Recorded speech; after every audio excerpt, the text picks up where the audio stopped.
It's all quiet in the underground bunker. Doors closed, locks bolted. But the Great One isn't just resting on his laurels. He's making sure your weekend is even better by giving you his best. This is the best of Mark Levin. There were a lot of wonderful people in that box watching that game. And it really was exciting, as well as intriguing, to see the people with all these diverse backgrounds in business and politics and elsewhere. Just fantastic. And everybody had a wonderful time.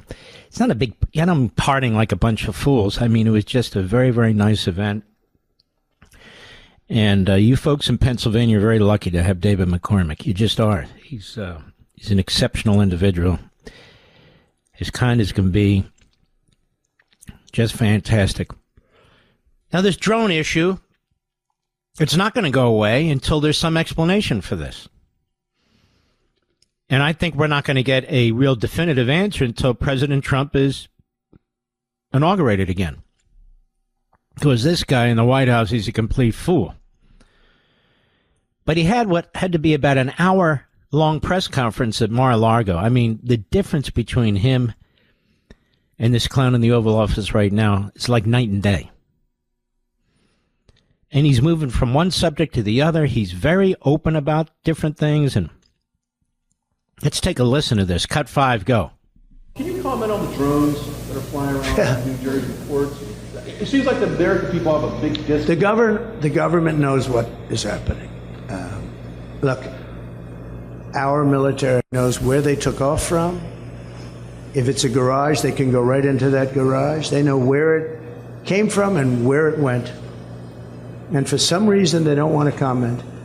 And I think they'd be better off saying what it is. Our military knows and our president knows. And for some reason, they want to keep people in suspense.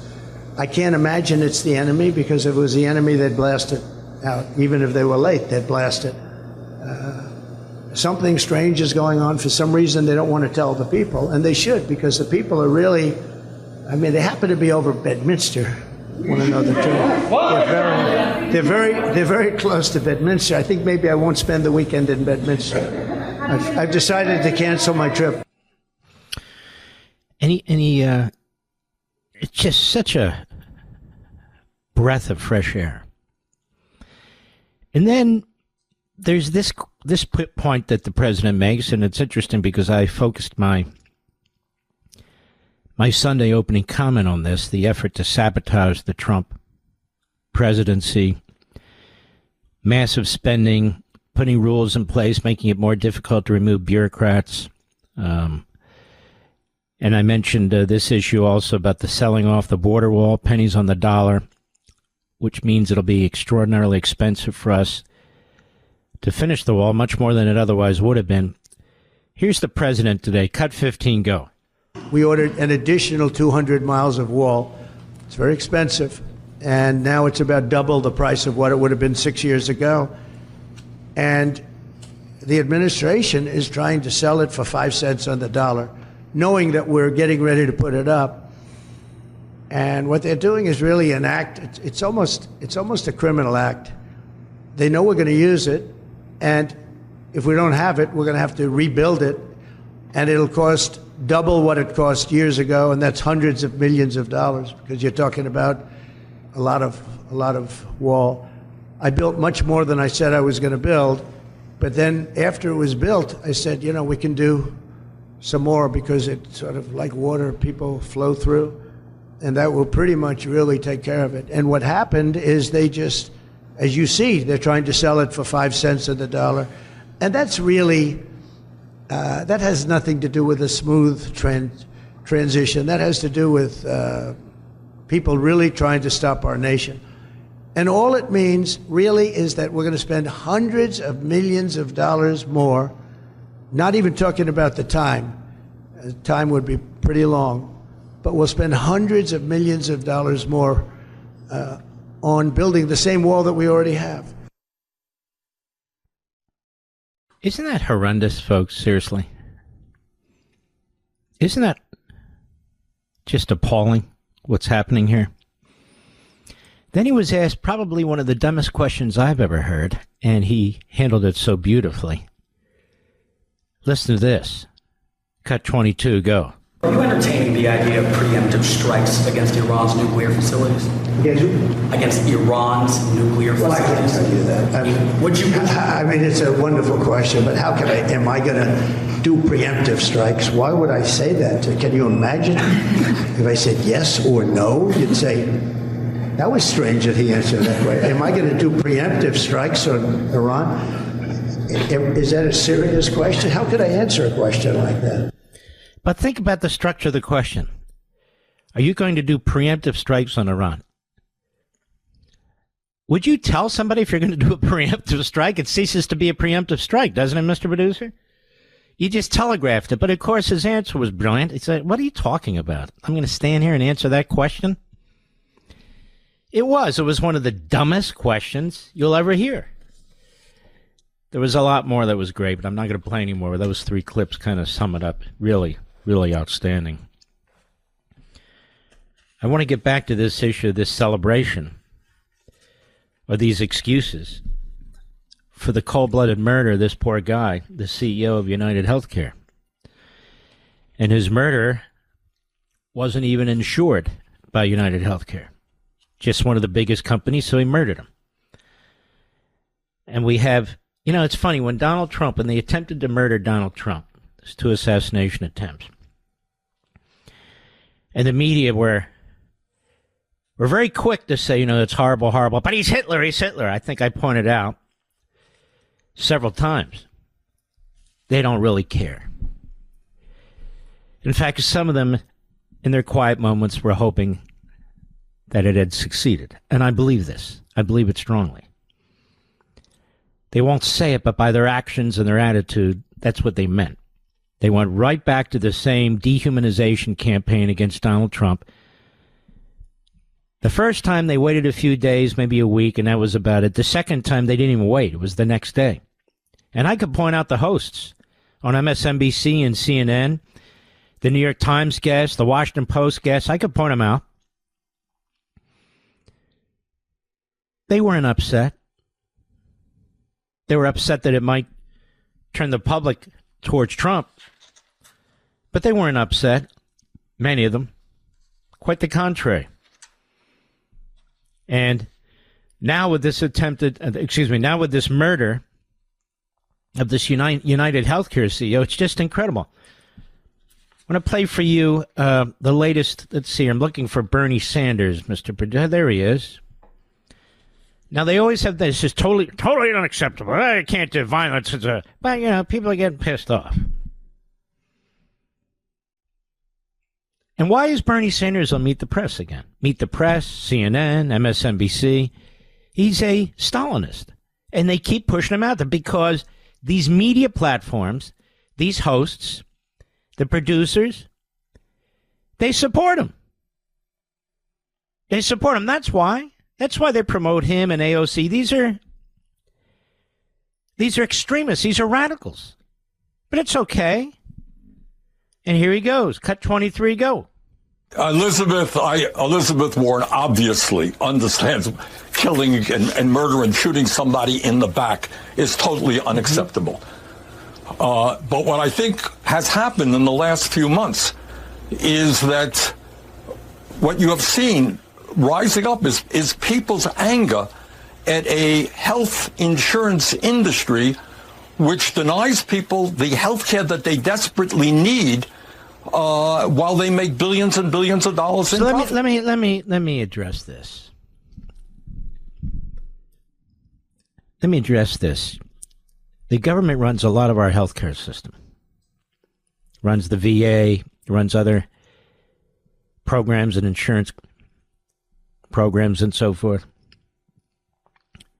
So if you're unhappy with your local VA, and Biden made it virtually impossible, not impossible, virtually impossible to find alternative health care, which Donald Trump did in the private sector and fought hard for it, and you're not getting the care that you believe you deserve, and you're upset with government-run health care, Of course it's wrong. Of course you don't shoot somebody in the back, but I understand the anger that's doing it. So if you're angry with the government, I mean, these are the people that claim that January 6th is the worst event in American history. Where the only person murdered or killed, at least that day, was a veteran by the so-called police officer who shot blindly through the window and killed Ashley Babbitt. Right there in cold blood. She wasn't even armed. A veteran. He's praised. They act like she never existed.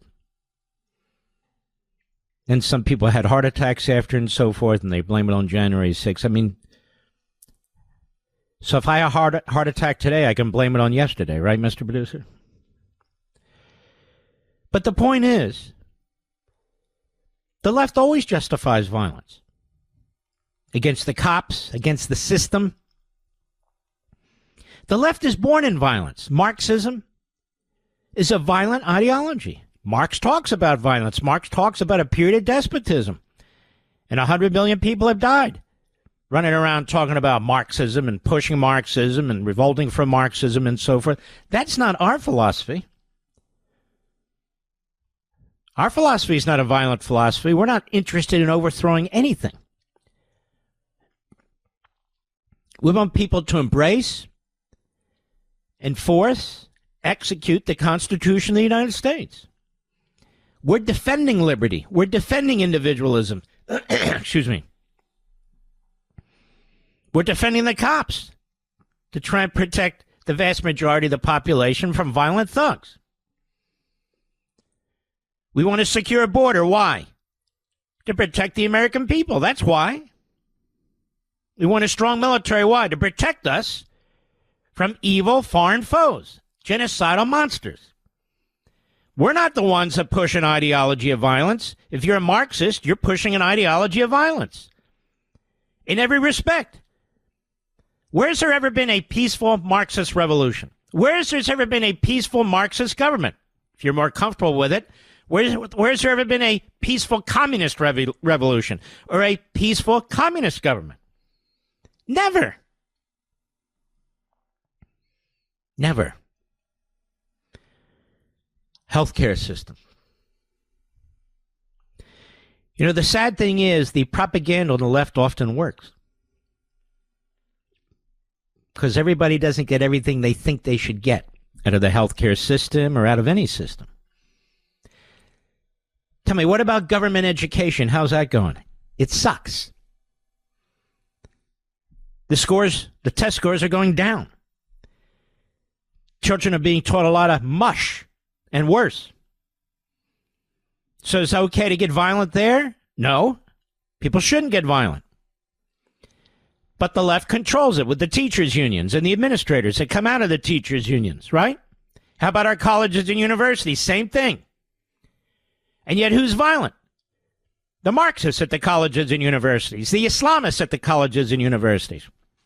They're the violent ones. So this crap about, well, the healthcare system industry denies people health care, and yet they make billions and billions. Who makes billions and billions?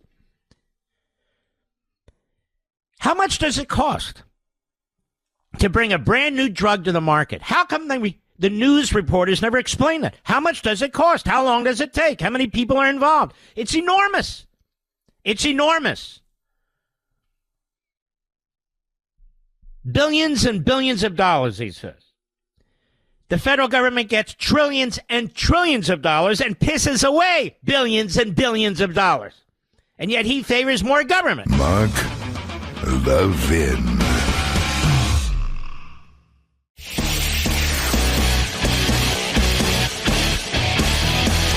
Making your weekend even better. This is the best of Mark Levin. Lots of big stories. Aurora, Colorado, going on out there. Madison, Wisconsin, and so forth. But before we get to those, Loudoun County school system seems to be under the iron fist of the radical left. Seems to be a petri dish in so much that takes place in this country. And it would appear the NAACP, at least the branch that's involved in Loudoun County, Virginia, has a lot of time on its hands. Has a lot of time on its hands over there at the NAACP. I want you to listen to this report from NBC4 Washington, the local NBC affiliate, obviously. Let's take a listen to this, and then I want your thoughts about it. Cut 16, go. Some families and students at a Loudoun County high school are outraged. The president of the Loudoun County NAACP says students are forced to pass around cotton during an advanced history class. Yeah, she says the offensive lesson happened last week at Riverside High School in Lansdowne. Amy Cho has the story you'll see only on News 4. Controversy at Riverside High School after some students were forced to touch cotton during a history lesson on slavery, according to Pastor Michelle Thomas. She's president of the Loudoun County NAACP and says she received a complaint from a black student in the class. Black students were extremely embarrassed and humiliated. In some sections of the class, we had students that were actually laughing and making jokes. Thomas says she hopes teachers understand the hurtful connotations of cotton to students of color. The fact that teachers have cotton on hand to be used as demonstration, that is problematic, especially when they're teaching advanced classes. News 4 obtained a letter sent by the school's principal to parents in which he acknowledged the lesson had brought up some uncomfortable feelings in students. The principal also wrote that teachers, administrators, and counselors would be working together to support students who were involved. The letter also said, "We take matters that involve our students' safety, both physically and emotionally, seriously, and LCPS is dedicated to creating a safe and inclusive learning environment for all students." And Loudoun County Schools just sent News 4 a statement moments ago saying the lesson was part of a discussion around the invention of the cotton gin and enslavement. The school system said it must and will do better to achieve a safe and inclusive learning environment for students. LCPS also said it'll work on better guidance for teachers when lessons could potentially be associated with trauma. And the school system promised to review policies with staff around giving parents advance notice when the sensitive topics will be discussed in class. Is this a joke? Is this a joke? Cotton was the main agricultural product, particularly the South. They sold it heavily overseas to the British and the French, and then we had the Civil War, and the cotton gin was had an enormous impact on the growth of the use of cotton and the economy in the South. Is there something going on now? I don't understand. Do people use Q-tips? Do they have cotton balls? I mean, do you have cotton clothing? So you're passing cotton around as an example of what was produced and what took place? And that's offensive? That the president of the NAACP got a complaint from an African-American student about having to see or touch cotton? Do I understand this story correctly, Mr. Producer? And that the Loudoun County school system is going to do a better job and counselors are available for anybody who's offended. Did I hear that too?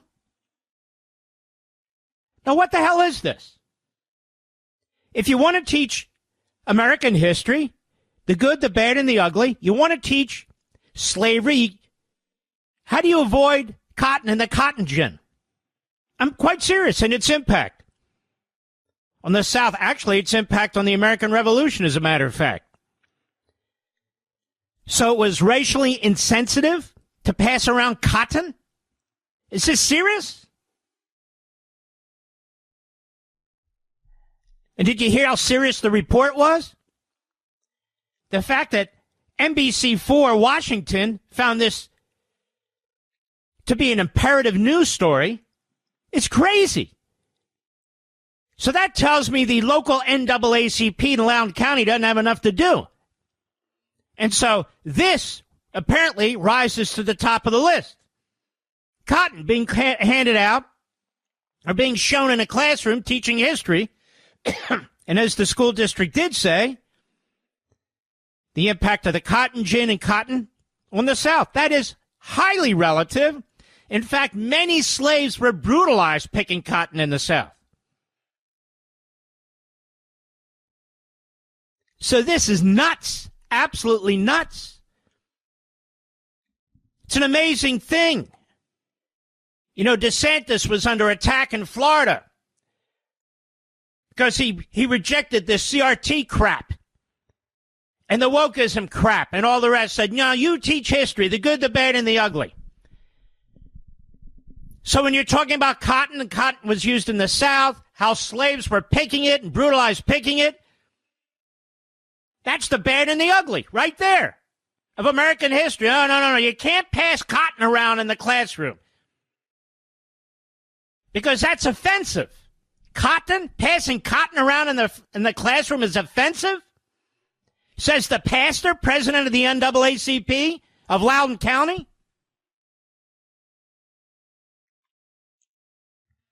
It was a history lesson on slavery and the invention of the cotton gin. Well, it's kind of hard to have a history lesson on slavery and the invention of cotton gin without cotton. And it must be so horrible to actually show cotton and pass it around in the classroom. It must be so damn offensive. Why? Why? It sounds to me like the teacher in the lesson plan was showing some of the ugly underbelly of what had taken place during this period in American history. That's American history. That's American history. Loudoun County school system ought not apologize. You don't need counselors. You need a backbone to stand up against this idiocy dressed up as racism. That's history. That's history. The product is cotton. The NAACP of Loudoun County should be celebrating what this teacher did, what took place in this classroom. I wonder if the president of the NAACP actually understands the significance of cotton during the slave period. Because honestly, she sounds like an idiot to me. Here's ThoughtCompany.com. It's hardly a right-wing site. The cotton gin made the cotton industry in the South explode. Before its invention, separating cotton fibers from its seeds was a labor-intensive and unprofitable venture. After Eli Whitney unveiled his cotton gin, processing cotton became much easier, resulting in greater availability and cheaper cloth. However, the invention also had the byproduct of increasing the number of enslaved people needed to pick the cotton, and thereby strengthening the arguments for continuing enslavement. Cotton as a cash crop became so important that it was known as king cotton and affected the politics up until the Civil War. Whitney's cotton gin revolutionized an essential step in cotton processing. The resulting increase in cotton production dovetailed with other Industrial Revolution inventions, namely the steamboat, and it goes on. Much of the South's suddenly increased quantity of ready-to-weave cotton was exported to the North. Much of it was destined to feed the New England textile mills. When he died in 1825, Whitney had never realized the invention for which he is best known today had actually contributed to the growth of the enslavement of black people to the degree it did, I should say, in the Civil War. While as cotton gin had reduced the number of workers needed to remove the seeds from the fiber, it actually increased the number of enslaved people. The plantation owners needed to plant, cultivate, and harvest the cotton. Thanks largely to cotton gin, growing cotton became so profitable that plantation owners constantly needed more land and labor of enslaved people to meet the increased demand for the fiber. From 1790 to 1860, the number of U.S. states where enslavement was practiced grew from 6 to 15, and largely because of cotton. From 1790 until Congress banned the importation of enslaved people in 1808, and that would be under the Constitution, the South imported over 80,000 Africans. By 1860, the year before the outbreak of the Civil War, approximately 1 in 3 residents of a southern state was an enslaved person. Now, this is relevant. This is important. It is a cancer on our history. It's being taught in the classroom. They pass around cotton to demonstrate, well, they know what cotton is. What was that? Well, what the hell did you think the teacher was doing? Making a racial display? How ridiculous is this? How absurd is the NAACP of Loudoun County? How absurd is NBC4 in Washington, D.C. for even reporting on the damn thing. Well, Mark, why are you bringing up? To expose it. That's why. To expose it. Is there nothing better to do in Loudoun County? What next? We're going to take all the cotton products out of our grocery stores, out of our makeup stores, out of our clothing? What the hell is this? It's so stupid. Somebody's offended. Offended by what? That cotton was passed around, and they were forced to touch it. Nobody was forced to touch it. They passed it around the classroom. When I was a little kid, they would pass things around the classroom. And you're sitting there, and you're offended? You're offended. Well, what was taught in that classroom? The school district said. What was taught in the classroom? Slavery, the invention of the cotton gin, its impact on the importation of black people, the expansion of slavery in the South. It seems to me that's pretty damn relevant. Here I am defending it, and we have the NAACP trashing the fact that cotton was passed around. My God, what the hell is wrong? And no, I'm not making a big deal of this. It is a big deal.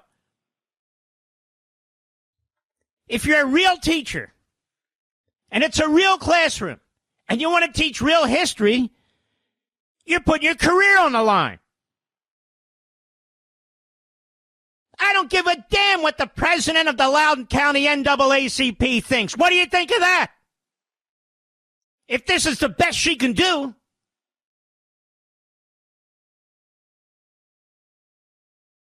I mean, I'd bet you right now that the vast majority of minorities in Loudoun County agree with me. That the vast majority of black folks in Loudoun County agree with me that you do want to teach this. You do want to explain what took place. And so what? You pass cotton around in the classroom. Wow, that's offensive. Now, it's only offensive if you want it to be offensive. Pastor. Shockingly absurd and ignorant. Truthfully. King Cotton had an enormous role in the lead up to the Civil War and the Civil War. As a matter of fact, I've mentioned this in the past, states like Georgia and yes, South Carolina, one of the reasons they wouldn't sign, they were so resistant, by the way, of the American Revolution, even though their delegates to the Second Continental Congress signed on to the Declaration of Independence, was because of cotton. Because they were selling such enormous amounts of cotton overseas, especially the Britain. They didn't want to go to war with Britain. They were happy. And in fact, you had militia in southern states like Georgia and South Carolina that were fighting for the British against the American Revolution. They said, what the hell do we have to do with Massachusetts and Boston? What the hell do we have to do with Pennsylvania and Philadelphia and New York? Nothing. We're just fine. God forbid if you pass out cotton. I don't know what else is barred. What else can't you pass out? I know you can pass out condoms. I know you can pass out pornographic material. I know you can pass out all kinds of crap and all kinds of S in the classroom. But apparently cotton's on the list. Don't pass it out because it's offensive.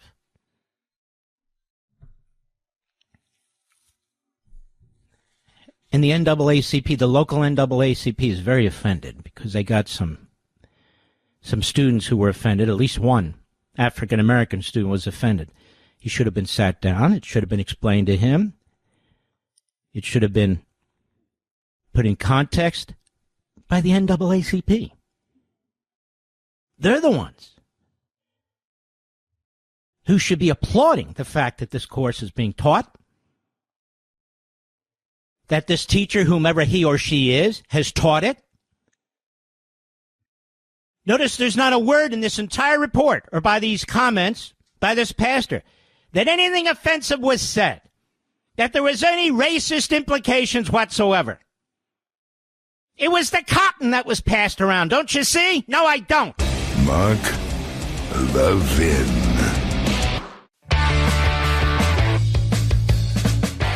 You're listening to the best of Mark Levin. You know, it does my heart good to see the fight over spending. I want to welcome Elon Musk to the battle. I seem to recall at one point he was backing Obama. Wasn't he, Mr. Producer? I'm just trying to remember. Something like that. But he's come full circle, and that's a good thing. We need him. But we need more than him. 2015 in a book called Plunder and Deceit. I wrote this book. George Mason University economics professor Dr. Walter Williams rightly describes the underlying pathology driving the nation to economic and financial ruin as a moral problem. Many of you got this book. We've been an immoral people demanding that Congress forcibly use one American to serve the purposes of another, Walt Williams, the late, great Walter Williams, a dear friend. He was my first guest on my first Life, Liberty, and Levin on the inaugural show. First one. Deficits and runaway national debt are merely symptoms of the real problem, he said.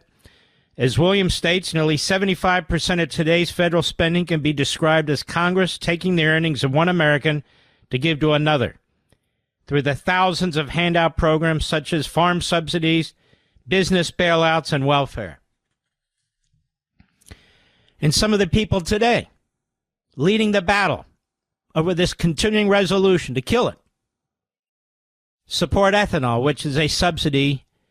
And I don't want to take calls on this. I don't want to hear from people who are subsidized, from various corn growers and so forth, and I'm somebody who loves corn.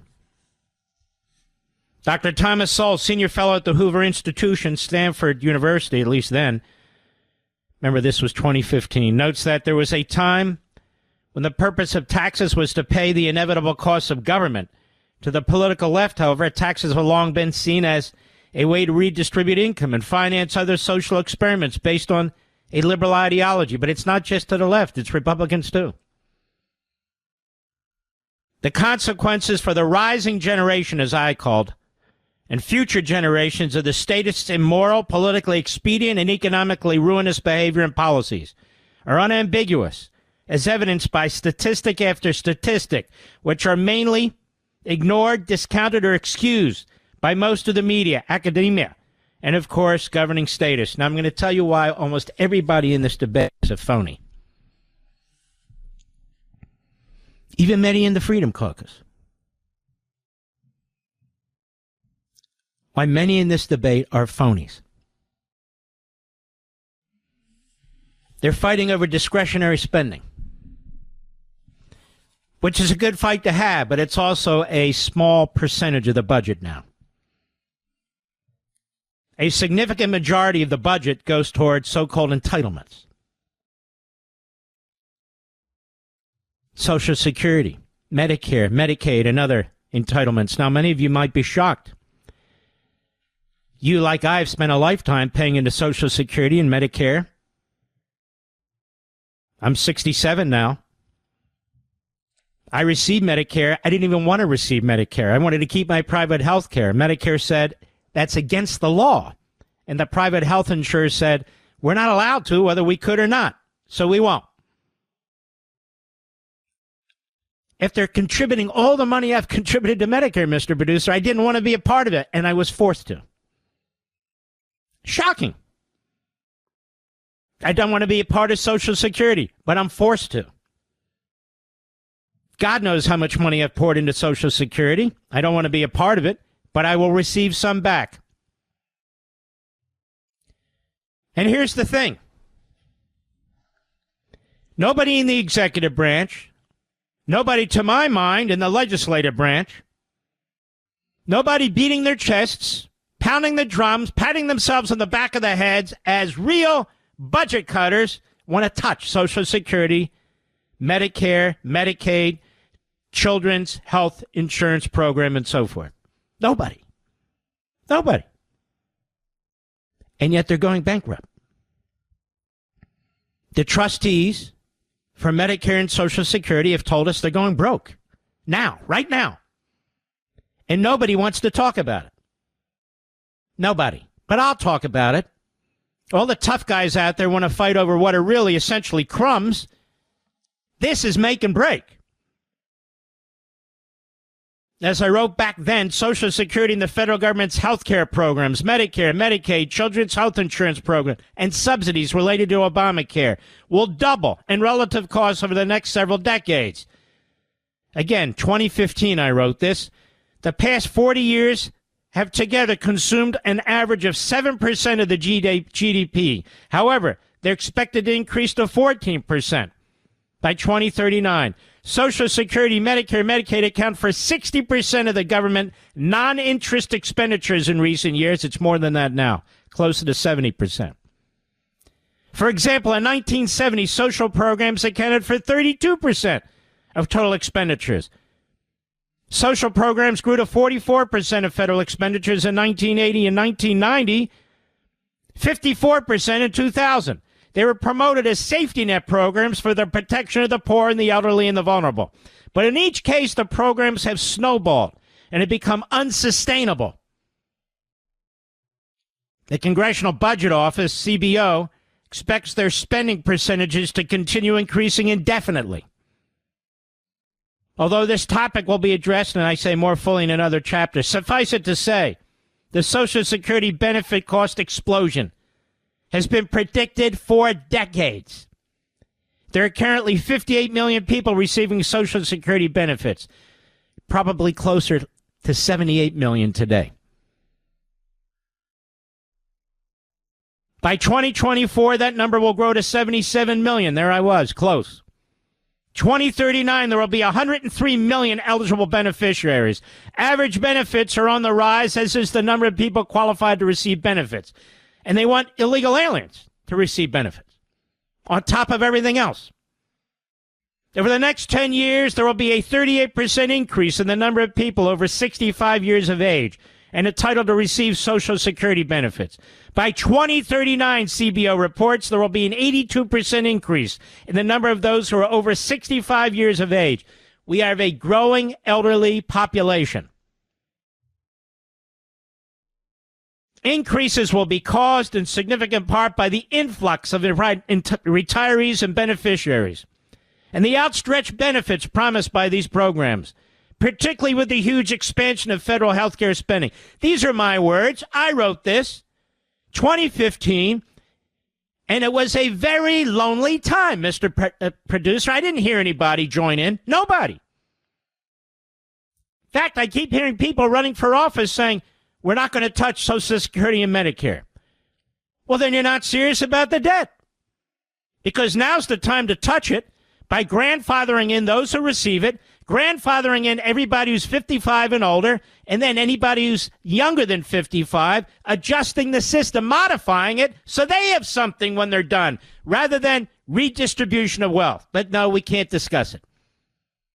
I'll discuss it. Over the next 10 years alone, I wrote, again in 2015, the percentage of people reaching retirement age will grow from the current 14% to 21%. That's exactly what's happened. Concurrently, the number of income-producing individuals will drop from 60% to 54% of the population. CBO projects the trend to continue as life expectancy increases. So I would ask my fellow talk show hosts, seriously, on radio, I would ask the hosts on television to ask the most conservative among our House and Senate representatives, to ask Elon Musk and Vivek Ramaswamy, to ask them all, what are you going to do about the entitlements? Are you going to do anything about the entitlements? Because they take up nearly more than 3/4 of our budget. What are you going to do about it? They can go tweet right now. We'll be happy to read it, won't we, Mr. Producer? The federal spending on health care increase is massive. On Medicare, on Medicaid, the Children's Health Program, subsidies for Obamacare. They're massive. You haven't heard a single person talk about it. Not one. Again, in 2015, I wrote, the GAO and CBO understate the true nature of the economic and financial calamity facing the nation. This debate they're having on the CR, you have to understand, this is peanuts. I don't mind the debate. It's important. But it's also a shiny object. It's peanuts. On February 25, 2015, Boston University professor of economics, Dr. Lawrence Kotlikoff, testified before the Senate Budget Committee about America's fiscal insolvency, and I quote him, and its generational consequences. I talked about this 5-6 years ago. He flatly stated that our country is broke. It's not broke in 75 years or 50 years or 25 or 10 years. It's broke today. Indeed, it may well be in worse fiscal shape than any developed country. He condemned Congress for cooking the books. He said Congress's economically arbitrary decisions as to what to put on and what to keep off the books have not been innocent. He said successive Congresses, whether dominated by Republicans or Democrats, have spent the post-war accumulating massive net fiscal obligations, virtually all of which have been kept off the books.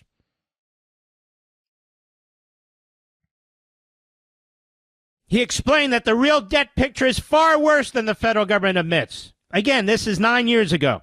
He said the U.S. fiscal gap currently stands at $210 trillion, and that would exceed $300 trillion today. Unimaginable.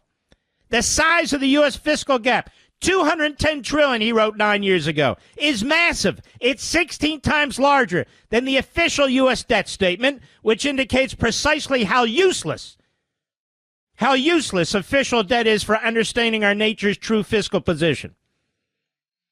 In 2013, the fiscal gap stood at $205 trillion. In 2014, it was $210 trillion. Hence, the country's true 2014 deficit 10 years ago, the increase in its fiscal gap was $5 trillion, not $583 billion, and it's only gotten much, much, much worse. It's over $300 trillion right now.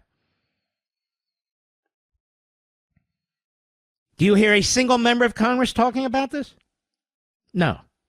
Not one. All the tough guys and tough gals, not one.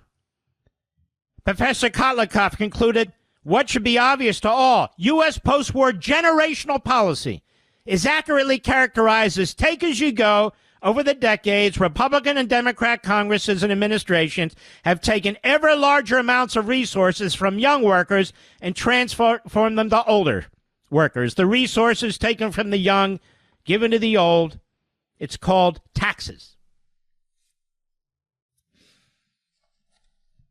The late Dr. Edward Gramlich, former Federal Reserve Board governor, explained that for workers to become more productive, investments must be made in education and training and all the rest. He said when the government spends more money than it has, it borrows the rest. Most of the money borrowed comes from private savings. And he went on to warn that we cannot ignore the consequences of deficits much longer. Again, this is 10 years ago. They will lead to a stagnant long-term economy that will not only be unable to support Social Security and Medicare and other social programs, but will not be able to provide opportunity for today's youth who will be paying the bills.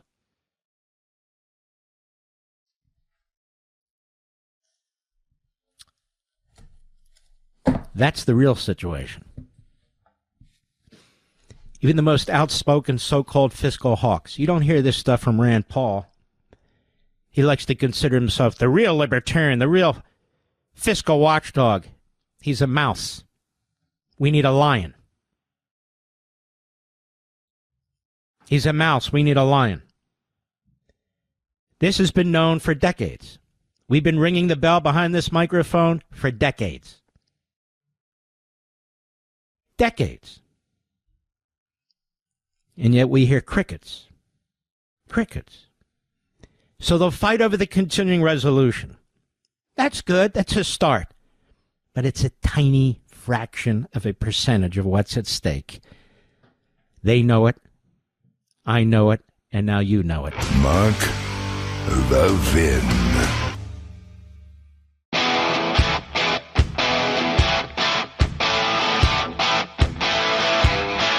The Great One makes your weekend even better. This is the best of Mark Levin. Plunder and deceit. We discussed that a little bit in this debate that comes up constantly about the continuing resolution. The Liberty Amendments, I mentioned that. And many of you folks acquired this as well.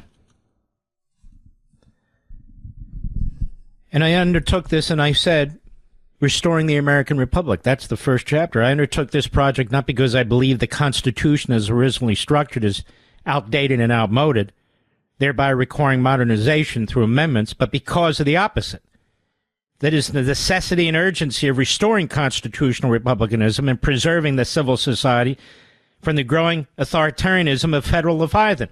This whole thing about massive spending, redistribution of wealth, unbelievable, unimaginable debt is not just a fiscal matter. That would be bad enough. It's a constitutional matter. It's a moral matter. This is not doomsaying or fear-mongering, but an acknowledgement of fact. The statists have been successful in their century-long march to disfigure and mangle the constitutional order, undo the social compact. To disclaim the statist campaign and aims is to imprudently ignore the inventions and schemes hatched and promoted openly by their philosophers, experts, and academics, and the coercive application of their designs on the citizenry by a delusional governing elite. We've been way ahead of the curve for so long. Their handiwork is omnipresent for all to see, a centralized and consolidated government with a ubiquitous network of laws and rules actively suppressing individual initiative, self-interest, and success. In the name of the greater good and on behalf of the larger community, nearly all will be emasculated by it, including the inattentive, ambivalent, and disbelieving. It's too bad Elon hadn't read my books earlier. Do you know, Mr. Producer? And same with Vivek. I'm serious, and I love these guys are great. It's just too bad. They're smart guys. Super smart. The nation has entered an age of post-constitutional soft tyranny. As French thinker and philosopher Alexis de Tocqueville explained presciently, covers the surface of society with a network of small, complicated rules, minute and uniform, through which the most original minds, the most energetic characters cannot penetrate. To rise above the crowd, the will of man is not shattered but softened, bent, and guided. Men are seldom forced by it to act, but they're constantly restrained from acting. Such a power doesn't destroy, but it prevents existence.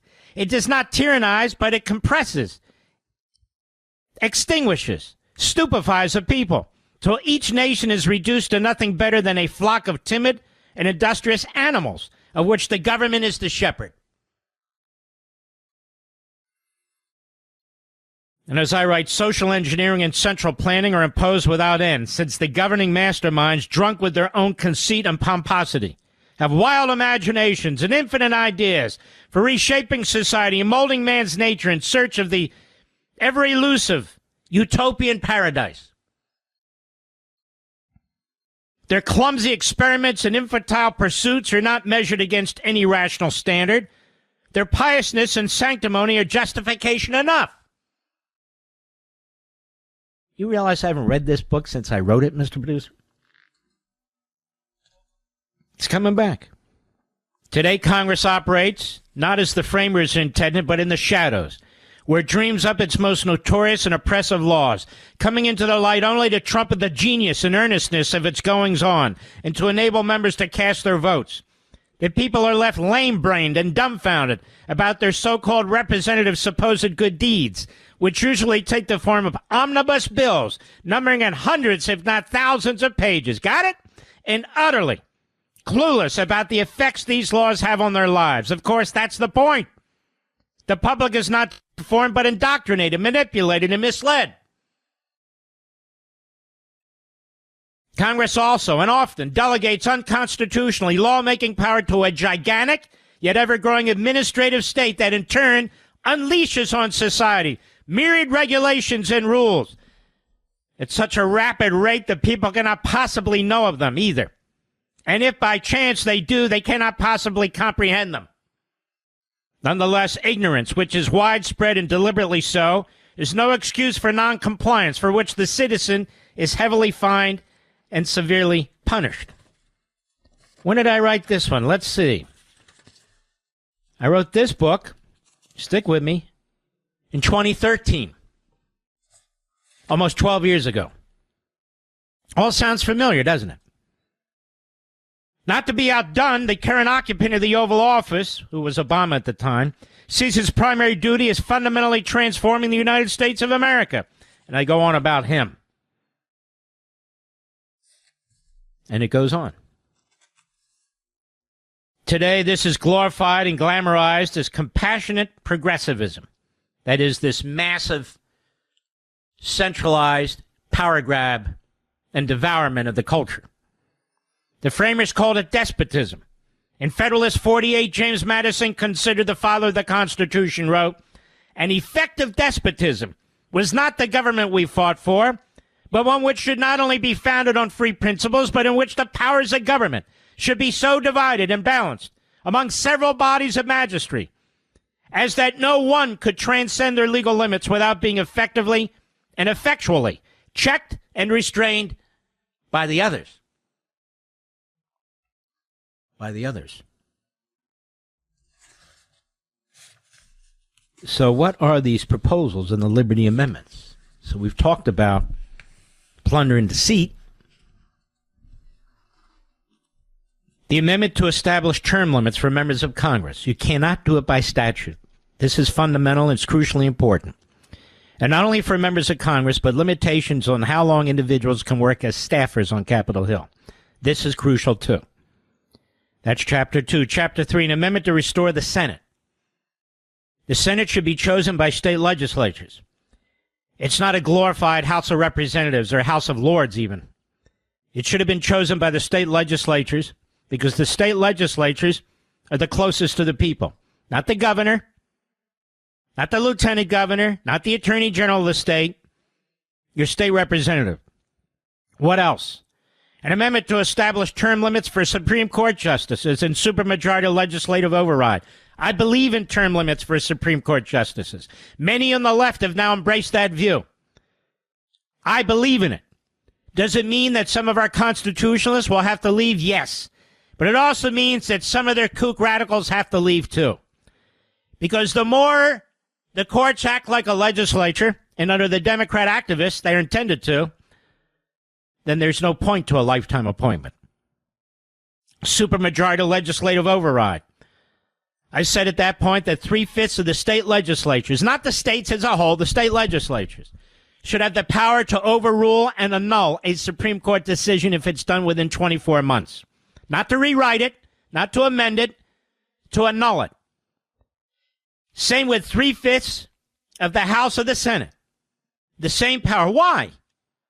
Because the power of the court is not a power that was contemplated by the framers of the Constitution. Now, this may upset you, some of you, but when we have a court that's a radical court that does radical things for the left, this is a very, very important thing to understand.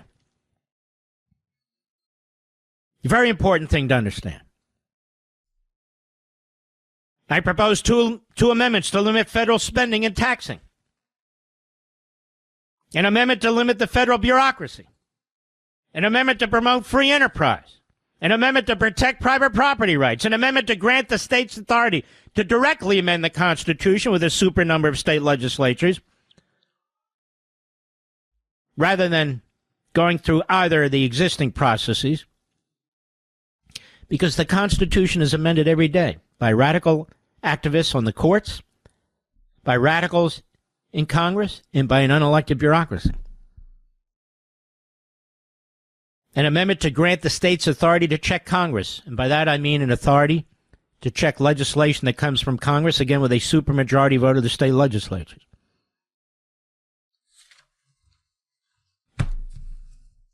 No group's going to come up with a better list than this, or a better understanding of what's bankrupting the country, the entitlement programs. We've talked about it here for almost 25 years now. I've written 10 books, 9 of which relate to the goings-on in our country. Rescuing Sprite was the other one. So 9 books relating to really explaining, unraveling what's taking place, applying history and philosophy and economics and reality. Liberty Amendments, restoring the American Republic, plunder and deceit, liberty and tyranny, our opposition, American Marxism, the Democrat Party hates America.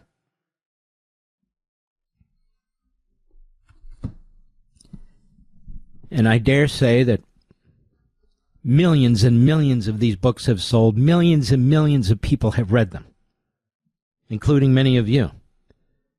But unfortunately, a lot of the politicians, the policymakers, I would even dare say Elon Musk and Vivek Ramaswamy, have not.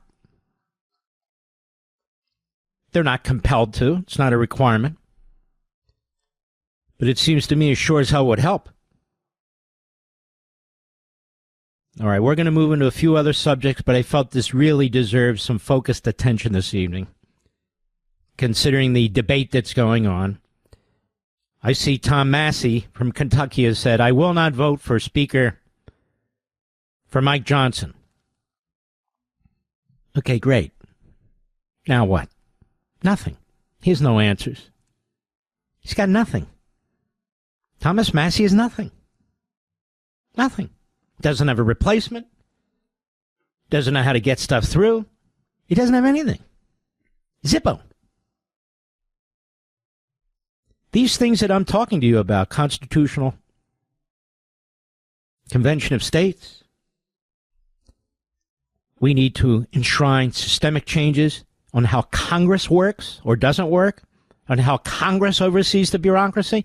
I don't see our guys doing this. Chip Roy was on there a few months ago. I asked him about it. He agreed that it needs to be done. Has anybody done anything? No, nobody's done anything.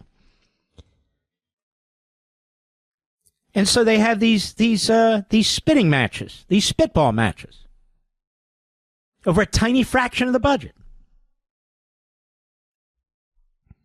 You know, the budget's in the trillions and trillions of dollars. Trillions and trillions of dollars.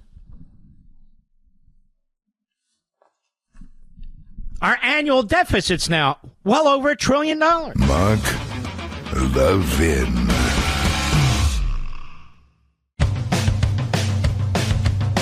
We're giving you nothing but the best of Mark Levin. You know, I posted something several hours ago, actually early this morning. It was picked up by our friends at the Daily Signal. No, Republicans, the sky won't fall if there's a government shutdown. Hey, Republicans, the sky will not fall if there's a government shutdown. The government was shut down 6 times during Ronald Reagan's presidency. Over 20 times since 1974. Yet recent presidents have avoided it like the plague. The nation survived. Reagan won massive landslides, and in the end, the public didn't give a damn despite all the media Democrat Party hype at the time. The bureaucrats wound up getting their money. Social Security checks and Medicare checks continued without a hitch. So did veterans' benefits. The active military was unaffected. That is, truly essential government services were funded because they are specifically excluded from government shutdowns. Indeed, taxes keep rolling into the government's treasury. They don't stop. That never shuts down. There's plenty of revenue for basic government operations. But a shutdown does draw a line on what we call, or they call, discretionary spending. The government itself calls it non-essential spending, much of which, but not all, funds ideologically driven projects. And yes, it can cause temporary inconveniences for those visiting, let's say, national parks and so forth. Seems like a small sacrifice.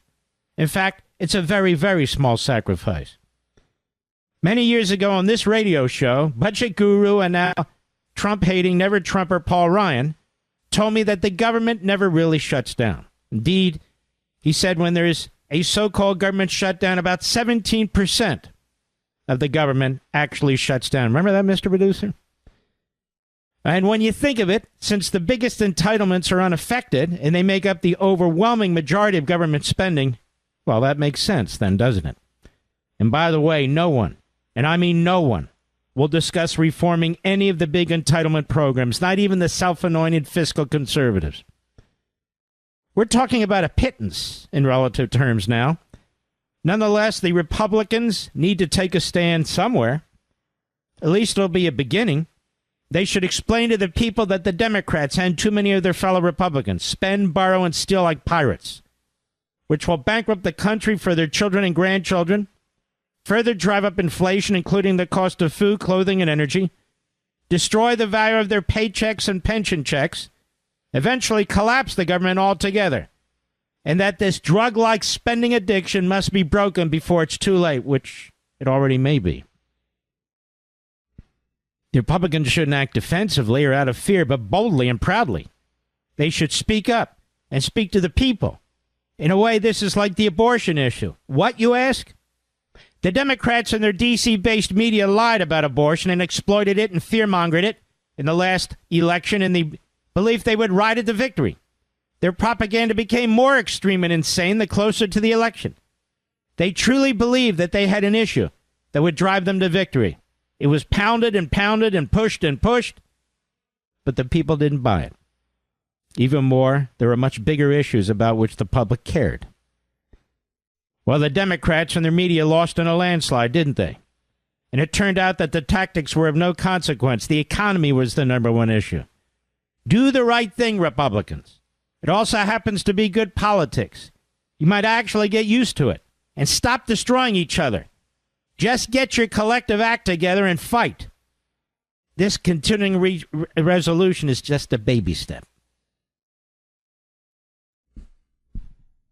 Now, I want to say this to our friends who are making these decisions, taking a lot of shots at each other this afternoon. Settle down, everyone. About an hour ago, President Trump endorsed a new Republican plan and praised Speaker Johnson. Praised him.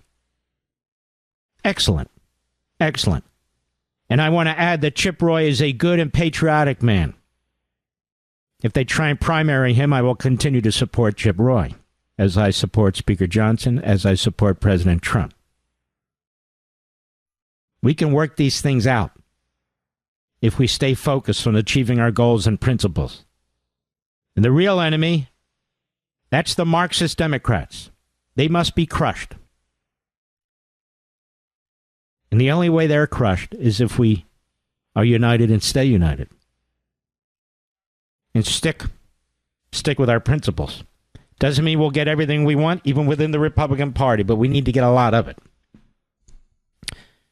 So I support President Trump and his position. I support the Speaker and what he's tried to do now. And I support Chip Roy. And I will defend all three of them. Not because I'm a Pollyanna, because I want to win. And I want us to remember who the enemy is. And they are the enemy. We just won an election. We the people. We the people elected Donald Trump. We the people elected the Speaker of the House in his district. We the people elected Chip Roy. We're not here to pick one off after the other. That's how you lose wars, political and otherwise. So we'll see how this plays out further. We'll see how it goes. And of course, the Democrats want to sabotage whatever's done.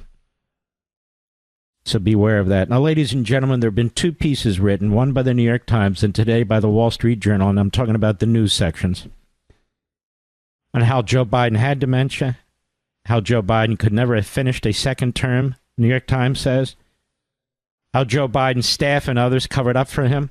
Isn't it sickening that they write these things now after this last election?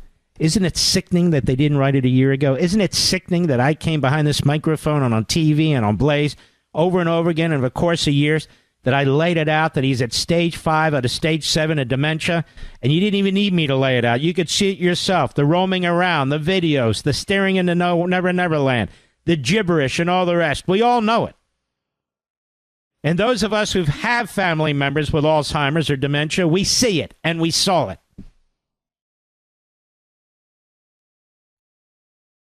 In the Wall Street Journal, how the White House functioned with a diminished Biden in charge. This needs to be underscored. Not just mention and then we run on to the drones or something. No. This is the most evil, diabolical offense committed against the American people by any political party, by any group of people. And as I told you many months ago, maybe years ago, historians will look back on this and condemn us. During the 2020 presidential primary, they write, Joe Biden campaigned so extensively across Iowa that she held events in more counties than her husband, a fact her press secretary at the time, Michael LaRosa, touted to a local reporter. His superior in the Biden campaign quickly chided him as the three rode in a minivan through the state's cornfields. Anthony Bernal, then a deputy campaign manager and chief of staff to Joe Biden, pressed LaRosa to contact the reporter again and play down any comparison in the campaign appearances between Joe Biden, then 77, and his wife, 8 years his junior. Her energetic schedule only highlights her husband's more plodding pace, LaRosa recalls being told. The message from Biden's team was clear. The more you talk her up, the more you make him look bad. The small correction foreshadowed how Biden's closest aides and advisors would manage the limitations of the oldest president in U.S. history during his 4 years in office. To adapt the White House around the needs of a diminished leader. Now look how this is now written about in a blasé way. A diminished leader, meaning mentally diminished. Dementia. In his first 4 years. And my God, they went ahead and they nominated him again until they pulled the rug out from under him. Kamala Harris, as I've said again and again, she lied to us. The cabinet lied to us. Pelosi lied. Schumer lied. Everybody who met with her, everybody who worked with her, they lied over and over and over again to us. The media lied to us. The media knew what was going on, but they lied to us. To adapt the White House around the needs of a diminished leader, they told visitors to keep meetings focused. Interactions with senior Democratic lawmakers and some cabinet members, including powerful secretaries such as Defense Secretary Lloyd Austin and Treasury Secretary Janet Yellen, were infrequent or grew less frequent. Some legislative leaders had a hard time getting the president's ear at key moments, including ahead of the U.S. disastrous pullout from Afghanistan. This cost us lives. It cost us lives. And Milley knew it, and the other top brass at the Pentagon knew it, but they didn't say anything. They didn't do anything. Senior advisors were often put into roles that some administration officials and lawmakers thought Biden should occupy, with people such as National Security Advisor Jake Sullivan, Senior Counsel Steve Ricchetti, National Economic Council head Lyle Brownard, and her predecessor frequently in the position of being go-betweens for the president. They all covered up for him, and they still do. Press aides who compiled packages of news clips for Biden were told by senior staff to exclude negative stories about the president. The president wasn't talking to his own pollsters, as surveys showed him trailing in the 2024 race. Look at this. Look at this. Presidents always have gatekeepers, but in Biden's case, the walls around him were higher and the controls greater, according to Democratic lawmakers, donors, and aides who work for Biden and other administrations. There were limits over who Biden spoke with, limits on what they said to him, limits around the sources of information he consumed. It's the President of the United States, America. And throughout his presidency, a small group of aides stuck close to Biden to assist him, especially when traveling or speaking to the public. They body him to such a high degree. A person witnessed it said, adding that the hand-holding is unlike anything other recent presidents have had. This would be Kirby. Kirby. And the idiot. The White House operated this way even as the president and his aides pressed forward with his re-election bid, which unraveled spectacularly after his halting performance in a June debate with Donald Trump made his mental acuity an insurmountable issue. Vice President Kamala Harris replaced him, we know this, was decisively defeated by Trump in a shortened campaign. The account of how the White House functioned with an aging leader at the top of its organizational chart is based on interviews with nearly 50 people, including those who participated in or had direct knowledge of the operations. Many of those who criticized Biden's insularity said his system nonetheless kept this agenda on track, meaning this staff ran the country. As they do right now.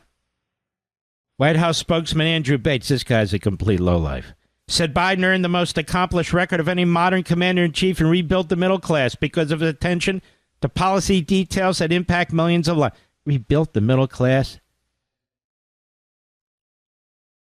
I think Bates has dementia. Bates, who rejected the notion that Biden has declined, added the president has often solicited opinions from outside experts, which has informed his policymaking. So you still have this guy Bates who's lying through his teeth. Said it's the job of senior White House staff to have high-level meetings regularly, and they were executing Biden's agenda in his direction. The guy's still full of crap. He also said the staff alerted the president to significant negative news. Burn all via the good days and bad days. The president's slide has been hard to overlook. While preparing last year for his interview with Robert Hur, the special counsel, the president couldn't recall lines that his team discussed with him at events. Aides often repeated instructions to him, such where to enter or exit a stage that would be obvious to the average person. Biden's team tapped campaign co-chairman Jeffrey Katzenberg, a Hollywood mogul, to find a voice coach to improve the president's fading warble.